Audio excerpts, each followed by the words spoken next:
a geração dos que o buscam, dos que buscam a face do Deus de Jacó. O texto, meus irmãos, do Salmo 24 é um texto muito conhecido e é um texto muito apreciado. O Salmo 24 é um desses salmos que as pessoas apreciam, especialmente quando chega nessas perguntas retóricas, né? Quem subirá ao monte do Senhor? Ou quem é o Rei da Glória? O Salmo 24 tem algumas perguntas muito importantes de serem respondidas, mas eu quero me deter hoje nesse versículo 6. Tal é a geração dos que o buscam. Quando fala de geração aqui, meus irmãos, não está falando, porque a história fala de várias gerações. Eu anotei aqui, não vou me deter muito, mas houve essa história de geração. Começou lá em 1946, quando apareceu uma geração que era chamada de Baby Boomers.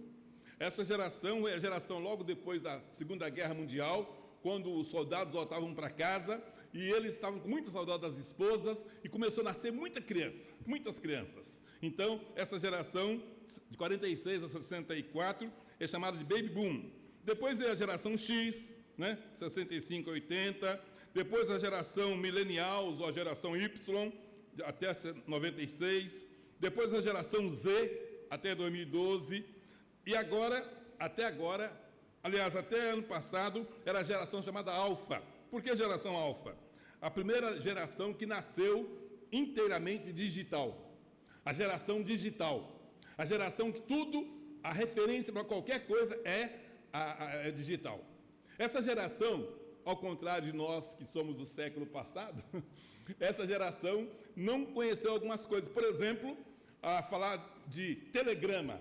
A minha filha está conosco, ela está doente, não pôde ir aqui hoje. Thalita está com a gente para um tratamento. Chegou e vai embora a semana já, mas a Thalita, diz ela que está com 26, mas na verdade ela está com 38. Mas ela parou no 26, ela não conta mais, né? Mas a Thalita, quando ela era menina, nós morávamos aqui em Rio Brilhante. E eu era professor lá do IBEL. Então, todo janeiro, que é o mês do aniversário dela, eu não estava em casa. A irmã dela era do dia 2 de janeiro. 2 de janeiro eu estava, dia 19 eu não estava. E a Thalita, naquela época, não tinha celular. Então, o que eu fazia? Mandava telegrama para a Thalita. E a Thalita sabia que no dia 19 de janeiro, papai lá no IBEL, ela ia receber um telegrama. E era chique, né? Chegava em casa o telegrama: minha filha querida, eu te amo, estou com saudade de você. Ela ficava toda feliz. A Thalita e esses que nasceram depois de 1990, ou pouco antes, ainda viveu essa época que tinha orelhão, telefone fixo, telegrama, carta, ficha, e alguns não caíram a ficha até hoje. Tinha ficha, Então, eles são dessa época. Agora, meus irmãos, quem nasceu a partir de 2020, mais ou menos, não conhece nada disso. Por exemplo, a próxima geração será chamada geração beta. Uma geração que não vai fazer nada mais sem a tecnologia. Uma geração que não vai conseguir conversar e nem elaborar pensamento, porque a IA, a inteligência artificial, que está chegando para ficar, a inteligência artificial vai cuidar de tudo. Infelizmente ou felizmente, não sei. Mas a próxima geração, os bebezinhos vão nascer fazendo isso aqui, ó. Eles já vão nascer, aliás, eu brinco, os próximos bebês, irmão Levi, quando nascer, em vez de falar papai, vai falar Wi-Fi. Porque é a geração que está realmente vindo dentro da tecnologia, totalmente. Então, fala-se em geração a cada 15 anos, sociologicamente falando, a cada 15 anos muda de geração. Mas aqui nesse texto não está falando de geração a cada 15 anos, nem geração de faixa etária.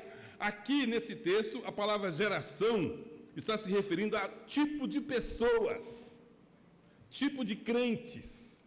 A palavra geração aqui no Salmo 24 não tem a ver, portanto, com a questão da geração no sentido de idade. Olha, por favor, o Salmo 24, nesse versículo, e o texto fala assim: tal é a geração. Geração aqui, meus irmãos, é uma classe de pessoas. Geração aqui é tipo de gente, é uma classe espiritual. E é interessante quando o salmista diz tal é a geração, porque está se referindo a esse tipo de pessoa, a um tipo de pessoas. E eu me lembro de João capítulo 4, quando o Espírito Santo fez escrever assim, que o Senhor busca aqueles que o adorem em espírito e em verdade. Essa geração aqui é uma geração especial. E eu quero chamar a sua atenção para isso hoje, porque nós vamos trabalhar um pouquinho, mas há uma informação no texto que diz que essa geração aqui é a geração dos que buscam a Deus e dos que buscam a face, o rosto do Deus de Jacó. Então, olhem para esse versículo, é o que nós vamos trabalhar nessa noite, mas eu preciso antes falar para vocês da importância do Salmo 24. Então, você que está aí na mídia, me ajuda, por favor. Salmo 24, versículos 1 e 2, fala da soberania absoluta de Deus. Se você nunca leu o Salmo 24 com atenção, leia agora. O pastor Flávio e alguns outros irmãos aqui participam conosco, sempre que pode, do Clube 629, né? E no Clube 629 nós começamos a estudar os Salmos. E cada vez que eu tenho que falar do Salmo, eu falo 5 minutinhos, 10 no máximo, mas eu tenho que ler o Salmo todo de novo. Eu li esse Salmo no mínimo 30 vezes nesses últimos dias. Cada vez que eu li, eu descobri coisa nova. Por exemplo, versículos 1 e 2 afirma a soberania absoluta do Senhor. Diz assim: ao Senhor pertence a terra, tudo que tem na terra, o mundo, todos os que habitam no mundo. O diabo é mentiroso. Ele levou Jesus no monte e disse: vou te dar tudo isso aqui que é meu. Nunca. O mundo pertence ao Senhor. A terra pertence ao Senhor. Deus é soberano. Ele é quem é o dono de todas as coisas. É Ele que merece toda honra e toda glória e toda adoração. Então o versículo 1 diz assim: do Senhor é a terra, ou ao Senhor pertence a terra e tudo que nela contém. Versículo 22, a terra pertence ao Senhor por direito de criação. Foi Deus quem criou. Vamos ver o versículo 2 juntos? Fundou-a Ele sobre os mares e sobre as correntes a estabeleceu. Quem poderia fazer isso? Só o nosso Deus. A Igreja Presbiteriana no Brasil, diferentemente de muitas outras igrejas, ela afirma toda a sua doutrina em cima desta base inamovível, que é a soberania de Deus. Deus é soberano, não há o que discutir, não há o que acrescentar e nem tirar. Deus é soberano, Ele é o Senhor, Ele é o dono, é Ele quem manda, é Ele quem determina e predetermina, é Ele. Então ao Senhor pertence a terra. Meus irmãos, pode estar acontecendo um monte de coisa, o mundo e os que nele habitam. Nós estamos vivendo situação que a Bíblia já previa, de que o mundo ia entrar em convulsão. Por que quem está assustado? Estava previsto, o mundo ia entrar em reino contra reino, guerras, rumores de guerra, está tudo previsto. E nós às vezes nos assustamos. E é preciso olhar para a soberania de Deus. Ao Senhor pertence a terra e tudo que nela se contém, o mundo e todos aqueles que nele habitam. Aí, os versículos 3 até o versículo 7, ele fala, até o versículo 5, perdão, 3 a 5, ele fala agora: a esse Senhor a quem pertence o mundo, quem é digno? Quem é que pode desfrutar da presença do Senhor? Quem é que pode participar dessa santidade de Deus? Vamos ver os versículos 3 a 5, para a gente entender? Quem subirá ao monte do Senhor? E quem há de permanecer no seu santo lugar? Resposta: o que é limpo de mãos, puro de coração, que não entrega a sua alma à falsidade e nem jura dolosamente. Este obterá do Senhor a bênção e a justiça do Deus da sua salvação. Depois de apresentar a soberania de Deus, o salmista pergunta agora: quem é que pode subir ao monte do Senhor? Essa pergunta é: quem é que pode pertencer a esse reino? Quem é que pode participar de tudo isso? Quem pode subir? A palavra monte na Bíblia significa presença de Deus. Então subir ao monte aqui não significa literalmente subir ao monte, mas significa o esforço que se deve fazer para estar na presença de Deus. Quem subirá ao monte do Senhor? Quem vai se dar ao esforço de subir para estar na presença do Senhor? Quem? E ele responde. E é um chamado aqui, meus irmãos, à santidade. É uma chamada à santidade. Aquele que é limpo de mãos, aqui fala de caráter. Nós vivemos num mundo em que a corrupção está tomando conta de tudo. Nós estamos assustados com a escala da corrupção. Hoje a corrupção no Brasil vai de mamando a caducando. A corrupção no Brasil é tão forte que até nas igrejas, alguns concílios, algumas igrejas aí, especialmente, não posso falar, está gravando aí, né? Mas a corrupção está tomando conta, porque as mãos estão manchadas de corrupção, manchadas de sangue. Então, a igreja do Senhor Jesus, aqueles que são convidados para subir ao monte do Senhor, primeira coisa é um caráter limpo de mãos.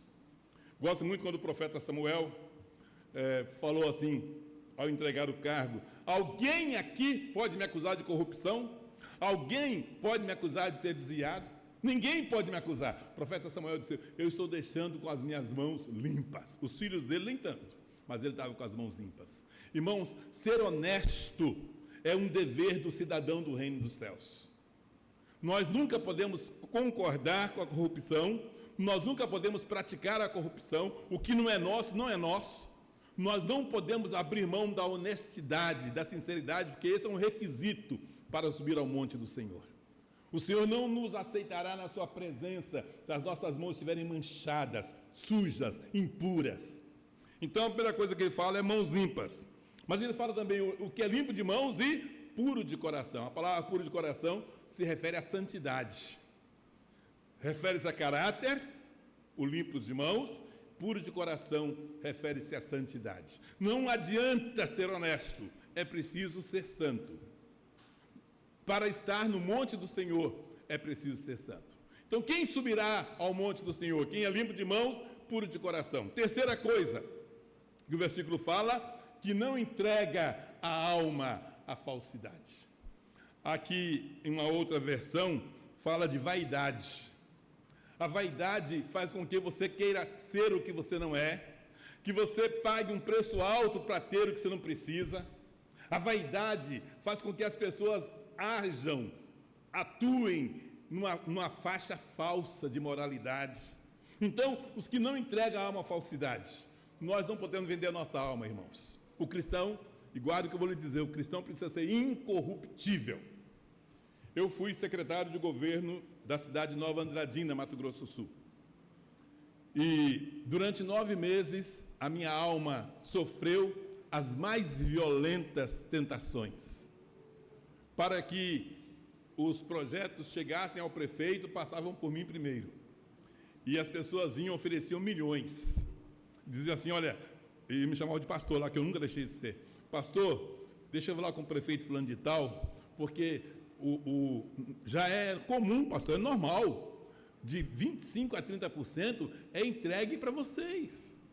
Aí vocês dividem. Você já pensou, pastor, 10% ou 5%, 10% só para você, de tanto? Que casa que você mora? Eu falei, não tenho casa. Já pensou você ganhar uma casa? Qual é o seu carro? Meu carro é... Já pensou você ter um carro novo? Basta você apoiar, basta você nos ajudar. Meus irmãos, a corrupção é terrível. Eu só aguentei 9 meses. E eu confesso aos irmãos, eu sei que está gravado, eu confesso a si mesmo, que é difícil resistir a tantas propostas diabólicas. É difícil o político se manter puro, porque é muita proposta, é muita tentação.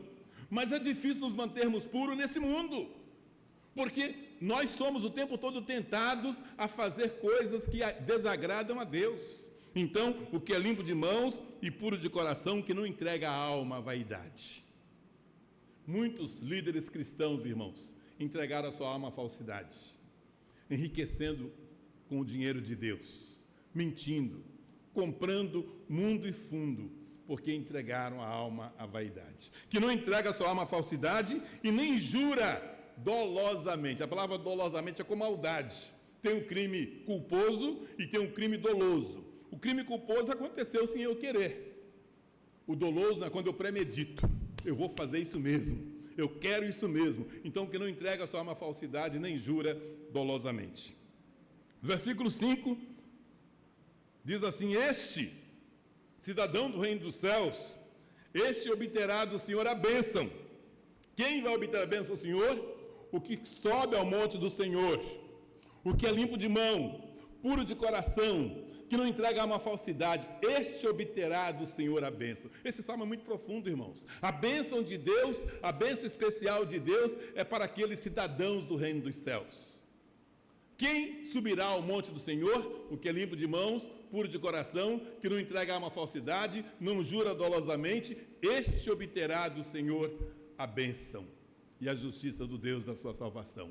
E aí vem um versículo nosso, que ainda não vou chegar nele: tal é a geração. A geração se refere, portanto, aos limpos de mãos, puros de coração, que não entrega a uma falsidade nem jura dolosamente. Mas, para a gente entender melhor esse salmo, meus irmãos, é preciso dizer que esse salmo, quando chega no finalzinho desse salmo aqui, que pergunta assim, que fala assim: quem é esse Rei da Glória? Sabe por quê? Esse salmo Davi compôs quando a arca de Deus ia entrar em Jerusalém.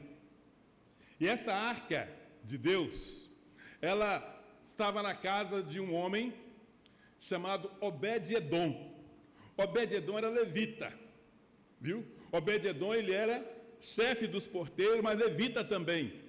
Era um homem que Deus abençoou a casa dele, porque quando a arca chegou na casa dele, estava sendo transportada, e um certo senhor chamado Uzá,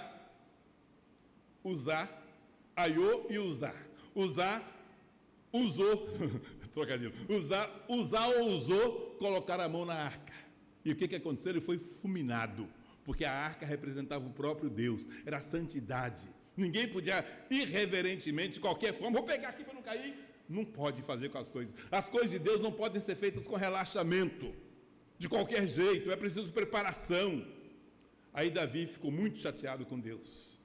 Davi mandou que a arca ficasse na casa de Obed-Edom. E Deus abençoou a casa de Obed-Edom. Este obterá do Senhor a bênção. Quando nós fazemos as coisas do jeito de Deus, Deus abençoa. Não adianta você fazer as coisas do seu jeito e pedir que Deus assine, Deus não vai abençoar. Deus só abençoa aquele que sobe ao monte do Senhor e procura permanecer no seu santo lugar. Davi, então, quando a arca estava para chegar, antes da arca entrar, Davi compôs esse salmo. Esse salmo lindo, Davi perguntou assim: levantai, ó portas, as vossas cabeças, levantai-vos. E aí os levitas, eles se dividiam em coro. E uns diziam assim: levantai-vos, ó portas, as vossas cabeças, levantai-vos, ó portais eternos. E lá respondia: para que entre o Rei da Glória. E um outro grupo de levitas perguntava: quem é esse Rei da Glória? E o outro grupo respondia: é o Senhor forte e poderoso nas batalhas. Quem é o Rei da Glória? E eles respondiam juntos: é o Senhor dos exércitos.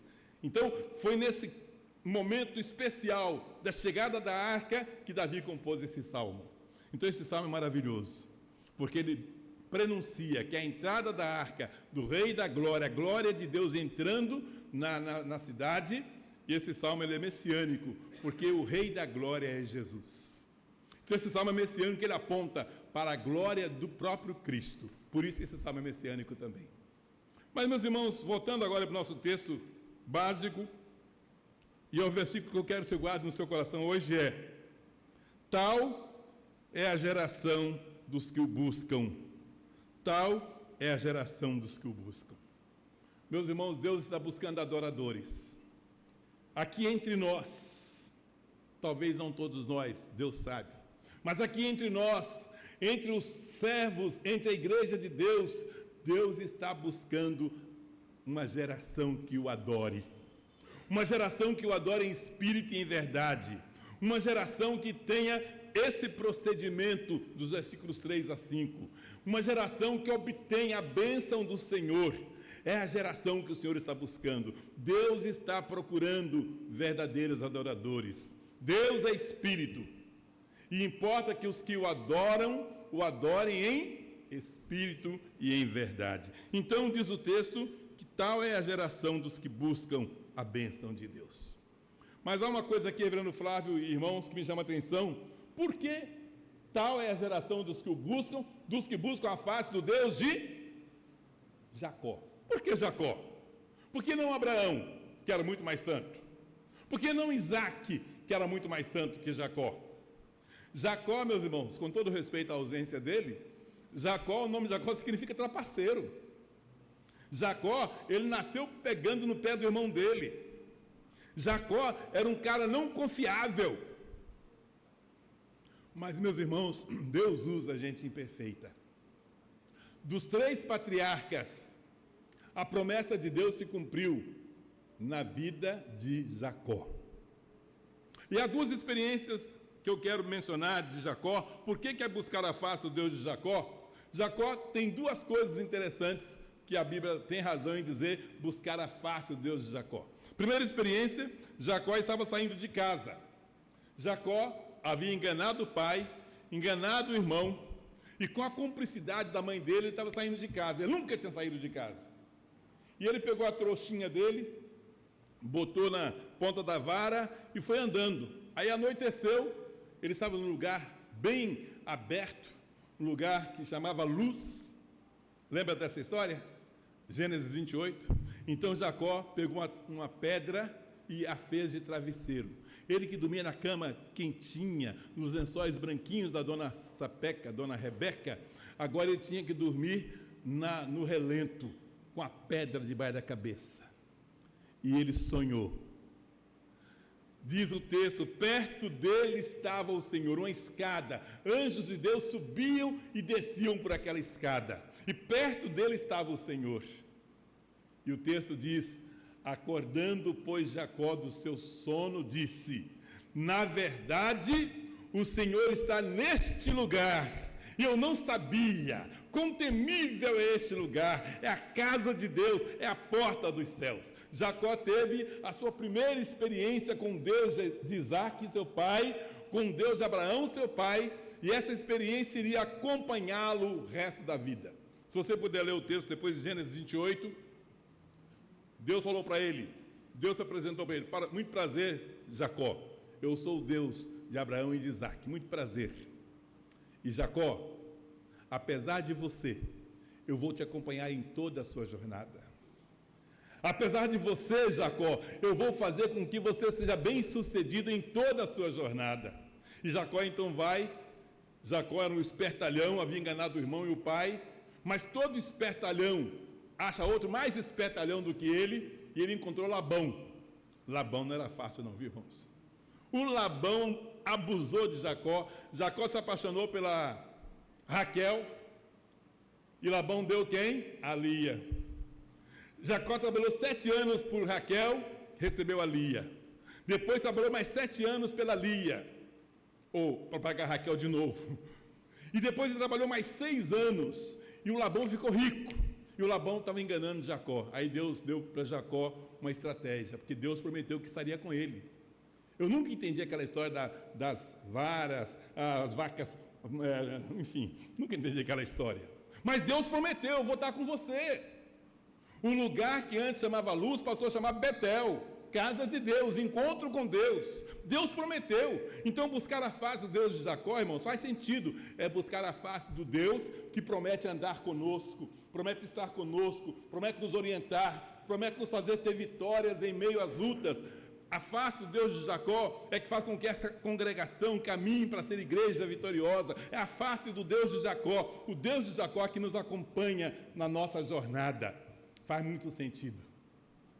Quando Deus se apresentou a Jacó, não era mais o Deus de Abraão e de Isaac só. Rimou. Era agora o Deus de Jacó. Mas Jacó continuou sendo Jacó. Passaram-se 7 com 7, 14, com mais 6, 20. Passaram mais de 20 anos, Jacó recebe de Deus a orientação. Jacó junta toda a sua... Agora não era mais uma trouxa. Ele continuava sendo trouxa, mas não era mais uma trouxa que ele carregava. Agora Jacó vem, e Jacó já é 2 bandos. Jacó tinha agora 12 filhos e uma filha. Eu fui alertado que pode ser que ele tivesse mais filhas, mas só menciona uma. E agora Jacó vem, volta... Porque Deus mandou, e ele tem o segundo encontro com Deus. Por isso que é o Deus de Jacó.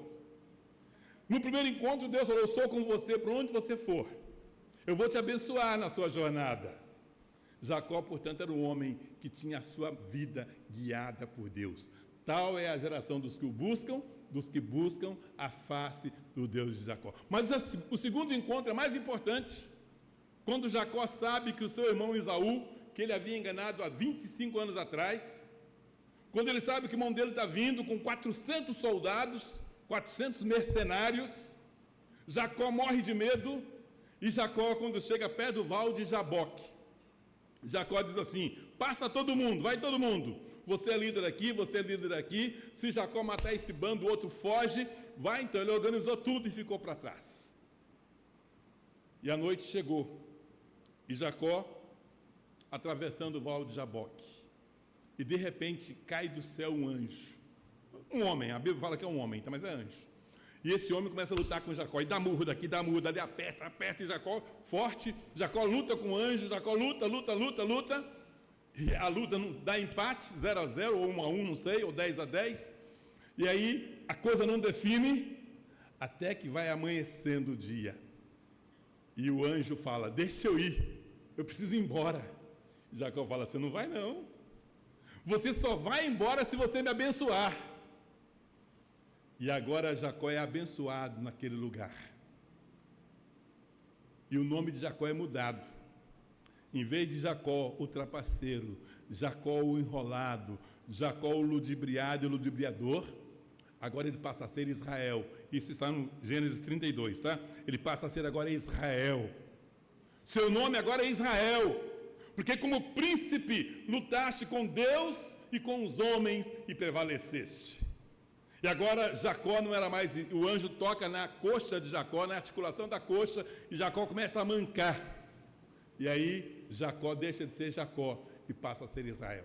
Esse Israel, meus irmãos, abençoado, criado por Deus, povo imbatível. Está aí uma prova disso. O Irã dizia que tinha mais poder bélico que todo mundo do Oriente Médio. O Irã desafiou, e todos os países do mundo desafiaram Israel, perderam e vão perder, porque é um povo diferenciado. Quer a gente goste disso ou não, ainda é, apesar de todas as mudanças, ainda é o povo de Deus, ainda é o Israel de Deus. Mas na Bíblia, o Israel de Deus não é aquela nação só. Na Bíblia, o Israel de Deus é todos aqueles que são e servem ao Deus de Jacó, o Deus que promete andar conosco nas nossas lutas, nas intempéries da vida, nos altos e baixos. O Deus que promete que mesmo que nós estejamos aparentemente perdendo, Ele vai nos dar vitória ao final. O Deus que conhece a nossa luta, as nossas dores, as nossas angústias. O Deus que conhece as pessoas que nos enganam, que nos trapaceiam. O Deus que conhece as injustiças. O Deus que percebe, não só percebe, mas conhece toda a maldade dos homens. O Deus que permite guerras.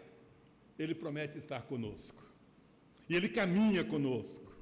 E na hora certa, Ele vai nos dar vitória em meio a qualquer situação. Era impensável Jacó vencer Labão. Labão estava em casa, cercado de todo conforto. Labão tinha todos os homens ao seu serviço. Mas na hora certa, Jacó deu no pé. E Labão só soube 3 dias depois, porque Deus era com ele. Meus irmãos, quando a gente olha para a história do Oriente Médio, diferentemente da nossa cultura, nós não aceitamos guerra, né? Para nós, guerra, matar, morrer. Para aquele povo não é normal. Para aquele povo é normal, matar, morrer. É normal para eles. Para nós, não. Aquele povo, e especialmente os descendentes de Israel, são afeitos à guerra. Por isso que eles vibraram quando a arca entrou. Se a arca entrou e Deus entrou aqui, o Rei da Glória está conosco, Ele é o Senhor dos Exércitos, Ele é o forte e poderoso nas batalhas. Nós vamos vencer tudo, vamos vencer todos, porque o Senhor dos Exércitos está conosco. Então, meus irmãos, quando nós olhamos para esse versículo, tal é a geração dos que buscam a face do Deus de Jacó. É porque Jacó teve uma experiência com Deus em Betel. E Jacó teve uma experiência com Deus em Peniel. O lugar chamava Jaboque, passou a ser Peniel. Sabe por quê? Peniel significa vi a Deus face a face. Tal é a geração dos que buscam a face do Deus de Jacó, o Deus que transforma luz em Betel, transforma Jaboque em Peniel, transforma perdedor em vencedor, transforma trapaceador em um grande e imbatível guerreiro do Senhor. Esse é o nosso Deus. Tal é a geração dos que o buscam. Meus irmãos, esse texto do Salmo 24 traz esperança para o nosso coração, porque se nós formos essa geração que busca o Senhor, Ele promete estar conosco, Ele promete caminhar conosco, e Ele promete que vai mudar a nossa história, não importa qual seja a atual, o Senhor vai mudar a nossa história. Se ligarmos esse texto ao texto de Apocalipse, o Senhor vai nos dar um novo nome, uma nova roupagem, o Senhor nos dará a vitória completa, não importa a situação. Tal é a geração dos que buscam a face do Deus de Jacó. Como Jacó, nós podemos enfrentar os homens e sermos vitoriosos se Deus for conosco. Como Jacó, nós podemos ter um monte de aflição, mas sabemos o final da história. A Bíblia diz que em Cristo nós somos não apenas vencedores, mas mais do que vencedores. Tal é a geração dos que o buscam. Os que buscam é os que transitam entre Betel e Peniel. Entre Betel e Peniel tem luta, mas a partir de Peniel, Deus coloca a sua mão sobre nós, de forma que nos torna imbatíveis e invencíveis. Salmo 24, portanto, meus irmãos, é um salmo que fala dessa geração, a geração que busca a face do Senhor, a geração que luta com Deus, a geração... Mas, rapaz, além de bonito, você ainda é prestativo. Muito obrigado, diácono. A geração dos que creem, dos que esperam, dos que confiam no Senhor. A geração dos que sabem que a nossa vida deve estar entre Betel e Peniel. E, finalmente, o céu. Enquanto nós não chegamos ao céu e soubermos transitar entre Betel e Peniel, experiência com Deus e transformação promovida por Deus. Tal é a geração dos que o buscam. A que geração você pertence? Não estou falando nem da geração do pastor Flávio, que daqui a pouco chega nos 80. Nem da geração dos que têm 60, ou 50, ou 40, ou 20, ou 30, ou 10. A geração aqui é de todas as idades, mas que buscam sinceramente a Deus. Que querem de Deus obter a bênção. Tal é a geração dos que o buscam, dos que buscam a face do Deus de Jacó. A que geração você pertence? Nós hoje estamos vivendo a geração alfa. Daqui a pouco vai virar a geração beta. Mas não importa que geração for, a única geração que vale a pena pertencer é a geração dos que buscam a face do Senhor. Eu quero convidar você nesta noite a dizer para você mesmo: Senhor, se tal é a geração dos que buscam o Senhor, eu me incluo nesta geração. Dos que buscam a face do Deus de Jacó. Eu me incluo, Senhor. Eu rejeito viver sem o Senhor. Eu quero conhecer o Senhor cada dia mais, amar o Senhor cada dia mais. Eu quero ter minha vida contigo. Eu quero depender do Senhor, eu quero batalhar só as batalhas que o Senhor me abençoar. Eu não quero entrar em batalha em glória, eu só quero batalhar as lutas que o Senhor me dá vitória. Quando Deus é o nosso Deus, quando Betel, a casa de Deus, é a nossa realidade, nós passamos por lutas, mas somos mais do que vencedores. Abaixe sua cabeça, vamos orar? Quero convidar você nessa noite a fazer parte desta geração dos que buscam ao Senhor. Esse Senhor a quem pertence a terra, o mundo e todos aqueles que nele habitam. Esse Senhor que está no Monte Santo, mas que Ele nos recebe na sua santa e gloriosa presença. A expressão quem subirá ao monte do Senhor não é que é impossível, não. É possível e desejável. Mas você tem que subir. Você tem que mudar seus hábitos. Você precisa orar mais. Você precisa ler a Bíblia mais. Você precisa ter vida devocional. Subir ao monte do Senhor significa se esforçar para subir e permanecer na presença de Deus. Tal é a geração dos que o buscam, dos que buscam a face do Deus de Jacó. Você quer pertencer a essa geração? Você está satisfeito com a sua vida como está levando, ou você quer mais de Deus? Este obterá do Senhor a bênção, que é limpo de mãos, puro de coração, que não entrega a sua alma à vaidade, à falsidade, que não fala bobagem, jurando dolosamente.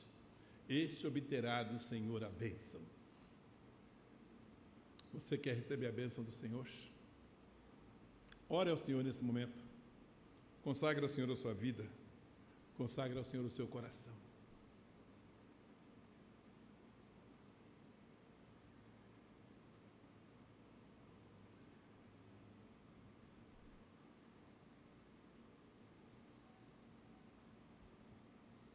Ó Deus, nosso Pai bendito, em cuja presença, em cujo monte estamos nesse momento, na presença do Senhor. Deus, daqui a pouco nós vamos sair porta fora para ir para as nossas casas.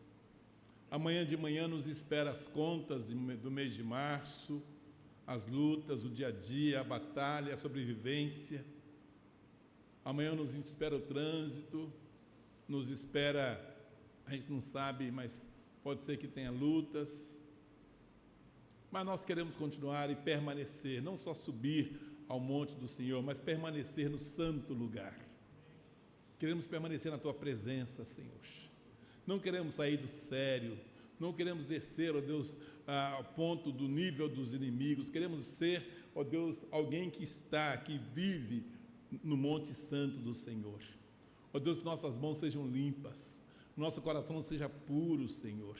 Que a nossa alma não seja vaidosa, Senhor. Ó Deus, que nós não falemos maldade, com o coração cheio de maldade, Senhor. Ó Deus, que nós busquemos obter do Senhor a bênção e a justiça do Deus. Ainda que o mundo cometa injustiça conosco, que nós desejemos a justiça que vem do Senhor. Ó Deus, nós queremos ser dessa geração dos que te buscam, dos que buscam a face do Deus de Jacó. Queremos a experiência de Betel, queremos a experiência de Peniel, queremos andar contigo, Senhor, queremos viver contigo e para a tua honra e para a tua glória, quer comamos, quer bebamos, ou façamos outra coisa qualquer, que o seja para a glória do Senhor. Ó Deus, aplica a tua santa e bendita palavra no coração dos meus irmãos e minhas irmãs nesta noite. E que sejamos, ó Deus, todos nós, como quem busca e deseja a face do Senhor. Glória ao Pai, glória ao Filho, glória ao Espírito Santo de Deus. Oramos, gratos, no nome de Jesus. Amém. Amém.